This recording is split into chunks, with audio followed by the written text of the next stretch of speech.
When Tony Stark is kidnapped by the evil Apocalypse, his friends and teammates will need to weigh all of their options in saving him. What'll happen next? Well, let's hop into the pages of Dark Ages issue number 3 and find out together, shall we? So then, as the comic opens up, we're treated to another delightful little snapshot showing just how well the superhero community has made of the end of the world. Johnny Storm, the Human Torch, is using his amazing fire powers to help all the young daughters of the superhero community heat up their kettle for their tea party. All the while, Johnny waxes poetically about the old days and how he once burned hot enough to injure even the great eater of worlds, Galactus. The funny thing is, though, is that Danny and May and all the other daughters have no idea who Galactus is. And really, why should they? Apart from the odd vampire attack at night, this new superhero community has lived in relative peace this whole time since the end of the world. Of course, all this peace and serenity couldn't possibly last forever, and it's all about to be shattered right now.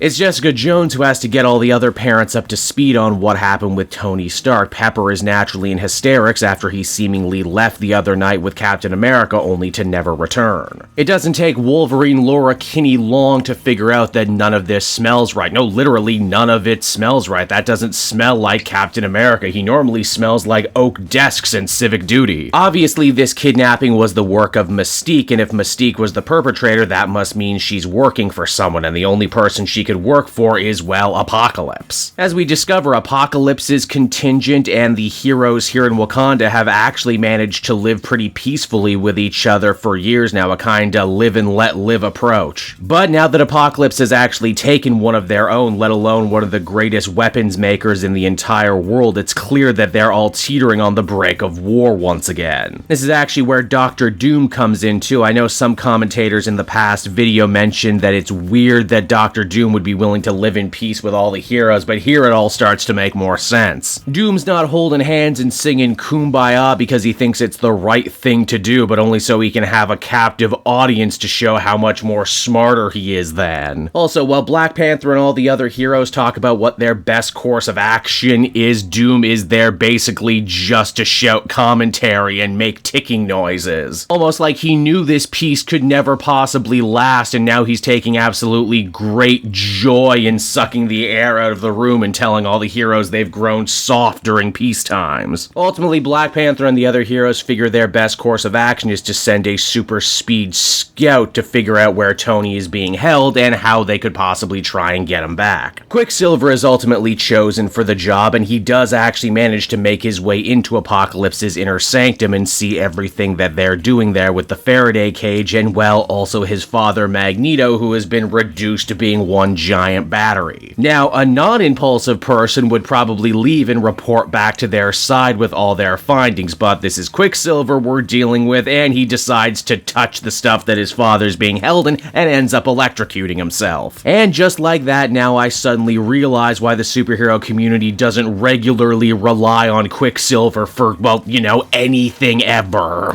Apocalypse and his goon squad talk about killing or imprisoning Pietro, but then they figure he might actually be better served delivering a message for them. You see, the Purple Man gets inside Quicksilver's mind, which means when he returns basically as a suicide bomber. Jean Grey, being a telepath, obviously knows that Quicksilver's mind has been tampered with, but it's going to take her a whole second to try and shut him down, and unfortunately when you're Quicksilver, you can do a lot of damage in just 1 second. Poor Okoye is the first to die, having her neck broken by Quicksilver, and after that he begins to set his sights on the Human Torch. Johnny tries to flame on like he always does, but it's clear that he's older and slower now than he's ever been before Quicksilver gets the drop on him and impales him with a spear. This means Johnny's horrified sister Sue has to step on in and use her shield powers to protect her brother from going nuclear and killing everyone else in the room. Jean ultimately gets Quicksilver under control, but this has already become a massive tragedy. They've lost 2 of their people, and they're nowhere nearer to getting Tony back either. If nothing else, though, Quicksilver is able to share with Sue some rather interesting information, and that is her husband Reed is seemingly alive. Everyone else had assumed that he had died. In fact, Franklin Richards is still missing too. Sue may have lost her brother, but there still may be more family yet for her to find. But to do that, they're going to have to march right into Apocalypse's turf, and right through his newly assembled 4 Horsemen of the Apocalypse, which as the comic comes to a close, we see also now now comprises Miles Morales' Spider-Man. And so that was Dark Ages issue number 3, everybody, and it should come as no surprise that an issue that was built around a super speedster and his actions felt like it went kinda quick, in my opinion. I gotta say, I like this world that Tom Taylor is building right now, wherein the heroes had actually achieved a few years of real-world peace, and because of that, they're a little bit slower now. While Apocalypse and the bad guys have been staying sharp because they knew that war was right around the corner, it's an interesting kind of ideal. When do superheroes get to rest? When do they get to stop? Or do they always have to be vigilant? Overall, I think I'd feel real comfortable giving this one another 8 out of 10.